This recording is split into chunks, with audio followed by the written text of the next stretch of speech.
Сәлем достар, сіздермен бірге мақсат. ОП мәселесі бойынша мен сіздерге қазір бір керемет лайфхакты айтамын. Көптеген жандар оны біле білмейді, сондықтан мұқият тыңдап, өздеріңізге қажеттіні жазып алыңыздар. Келістік қой? Әрмен қарай жүріңіздер. Яғни отбасы банкінде яғни қажетті займның түрлерінің бірі, алдында біз айтып кеткен едіміз, ең арзан, ең тиімді займның бірі ол тұрғын үй займы. Яғни 3,5%-дан 5%-ға дейін алу.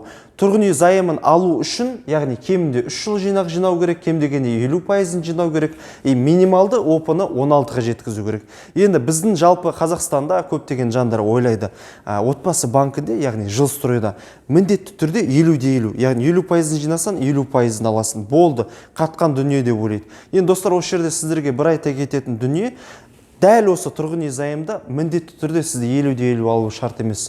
60-та 40 алсаңыз болады, 70-те 30 алсаңыз болады, яғни 70%-ын жинап, қалған 30%-ын сіздер өздеріңіз несиеге алсаңыздар болады. Енді қараңыздар, дәл сіздерге мысалы келесідей мысалды түсіндіріп өткізейік. 16 миллионның пәтерін таптыңыз делік. Сіздің шотыңызда қазіргі таңда 8 миллион жинап қойдыңыз. Яғни 8 миллионды 3 жыл жинадыңыз, 3 жыл жинағыңыз бар, бір кезде салдыңыз, немесе 3 жыл бойы жинап келдіңіз да, основной үлкен соманы 3 жылдың соңына таман бірден салып жібердіңіз деліге. Қазіргі таңда сізде ОП 14 болып тұр, срок сізде бар, договорная сумма 16 миллион, вознаграждение 224 мың теңге сізде қазір бар деп санайық. Енді қараңыздар, 16 миллионның пәтерін алу үшін, сізде дәл қазіргі таңда ОП-ны дұрыс анықтап алу үшін, біз сізде, яғни табыс растамай алу үшін, минималды ОП 16 болу керек қой. Енді табыс растамай алу үшін сізге минималды қандай вознаграждение қажет екенін біз келесі формуламен анықтаймыз. Договорная сумма, яғни шарт сомасы көбейтеміз 16-ға, бөлеміз 1000-ға. Яғни біздің мысалда 16 миллионды көбейтеміз, бізге минималды табысты растамау үшін ОП 16 керек қой. 16 миллионды көбейтеміз 16-ға, бөлеміз 1000-ға, тең 256 мың вознаграждение керек. Ал бізде 16 миллион шарт сомасы 224 мың вознаграждение бар. Яғни айтып отырмын ғой, біз ақшаны жинап жүрдік та, көпшілік соманы кейін 3 жылдың соңына таман салып жібердік. Сондықтан бізде вознаграждение шамал кемей тұр. Көбінесе жағдайларда вознаграждение көп болып кетіп отырады, яғни көбірек салып отыратын болса. Енді қараңыздар, проблема неде, мәселе неде? Бізде вознаграждение аз болып тұр, бізде договорной сумманың жартысы 50% бар болып тұр, срок бар болып тұр. Енді сізде дәл осы сәтте, егер де сатып алып отқан үйіңізді сатушы адам мен күте алам, яғни қанша күтуім керектін деп сұраса сізден, сіз былай жасаңыз. Бірінші вариант сіздерге ұсынатын. 8 миллион сіздердің шоттарыңызда қазір бар, 16 миллион жартысы. Көбейтілген 2% вознаграждение отбасы банкінде, яғни жылдық 2% береді вознаграждение. Соны мені қараңыздар, бөлеміз 12 айға. Егер сіз 8 миллионды 2%-бен, яғни жылдық алып отыратын болсаңыз, ай сайын сізге капитализациямен, мысалы 13.333 теңге түсіп отырады. Яғни ай сайын одан асып отырады шамалы. Енді қараңыздар, 256 мың вознаграждение минималды ОП 16 болу үшін бізге керек. Минус 224 мың бізде бар вознаграждение, тең 32 мың вознаграждение 256 мыңға бізде жетпей тұр. Яғни 32 мыңды мына 13.333-ке бөлетін болсақ, бізде тең 2-4 ай.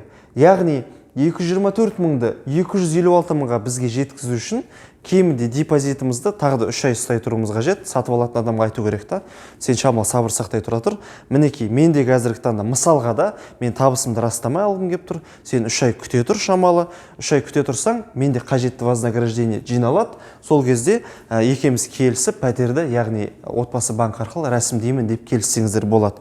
Бірақ егер сатушы адам мысал сіздермен келіспеді айтып отыр, жоқ мен келісе алмаймын, 16 миллион бірден қазір бер, либо осы пәтерді алмайсың. Ал сіздерге пәтер ұнап тұр, орналасқан жері, жақын жанында детский сад бар, кружоктар бар, прям керемет үй болып тұр. Онда сіздерде екінші вариантты қолданасыздар. Енді бұл жерде, яғни сіздерге дәл қазір 224 мың вознаграждениемен табыс растамай, қандай сома несиеге алам деген сұрақ туындайды, дұрыс па? Енді қараңыздар, вознаграждениені формула, вознаграждениені бөлеміз ОП-ға, көбейтеміз 1000-ға. Яғни біздің жағдайда 224 мыңды бөлеміз 16-ға, көбейтеміз 1000-ға, 14 миллион.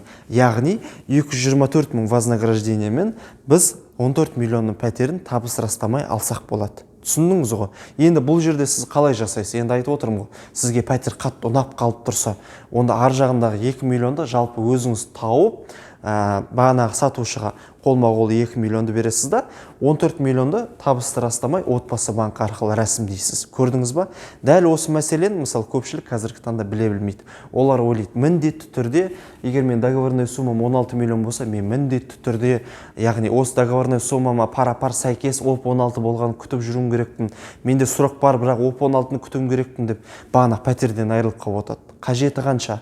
Егер сізде ағайын туыстан 2 миллионды қарызға алуға, немесе былай өзіңіздің жинап жүрген мәселеңіз болса, немесе машина, көлік, тағы да бір басқа жолдармен машина табуға, ақшаны табуға мүмкіндігіңіз бар болса, онда осылай жасамайсыздар ма? Яғни өзіңізге қажетті берілетін соманы, вознаграждениеңізді біліп, табысты растамай осылайда несие алуға болады. Яғни дәл осы жағдайда біз 57%-ын өзіміз жинадық, қалған 43%-ын отбасы банкына несиеге алдық. Көрдіңіздер ме? Өте керемет, сіздерге арналған лайфхак болды. Осы видеоны сақтап қойыңыздар. Өзіңіздің жақын туыстарыңыздың арасында ОП-ны күтіп жүрмін, менде сұрақ бар деп жүрген жандар бар болса, осыны жіберіңіздер. Яғни о кісілерде сұрақ бар, ақша бар болса, егер қосымша шамал қосатын ақшалар бар болса, онда осылай жасауға болады. Немесе вознаграждениенің өскенін күту керек. Сіздермен бірге болған мақсат, міндетті түрде мен YouTube каналыма тіркеліңіздер. Қосымша Инстаграмда мақсатпен деп іздесеңіз мен шығамын. Мақсатпен мақсатқа.